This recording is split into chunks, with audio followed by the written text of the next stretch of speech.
So madam అయితే మన రాఖీ అనేది తీసుకుంటున్నాం అనమాట. సో మేడం అయితే అడుగుదాము. మేడం ఎట్లా అనిపిస్తుంది ఇక్కడ షాపింగ్ చేస్తే? అంటే మీరు ఎన్ని సంవత్సరాల నుంచి వస్తారు ఇక్కడ? నేను నియర్లీ ఒక 10 years నుంచి వస్తానండి, ఇక్కడే తీసుకుంటాను. సో ఇట్లా వెరైటీస్ ఎంత వెరైటీస్ ఉన్నాయి అంటే వేరే షాప్లకి కంపేర్ చేసి ఇక్కడ వెరైటీస్ ఉన్నాయా లేదా సేమ్ రొటీనే ఉన్నాయా?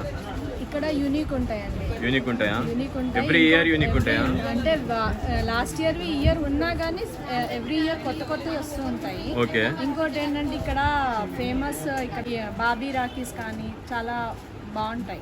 ఓకే. ఇంకోటి ఏంటంటే వీళ్ళు చూపించడం కానీ చాలా పేషెంట్స్గా చూపిస్తారు. ఓకే. సో ఇప్పుడు వేరే దగ్గర కంపేర్ చేస్తే మనకి ప్రైస్ ఎట్లా అవైలబుల్ ఉంది ఇక్కడ? ప్రైస్ అయితే ఇక్కడ ఎప్పుడు అయినా కానీ మనకి రీజనబుల్ ఉంటుంది. ఇంకోటి 50% discount. Okay. So 50% discount. So చూపించడం కూడా మంచిగా ఉంది. సో యూనిక్ ఉంది. పేషెంట్స్గా చూపిస్తాను నేను. అంటే ఇక్కడికే రాడు, నేను ఏ షాప్లో కూడా నార్మల్గా అయితే ఎక్కడైనా వెళ్ళినా తీసుకుంటా. ఓకే. కానీ ఇక్కడ మాత్రం కంపల్సరీ వస్తాం. Advance happy Rakshabandhan. Wish you the same.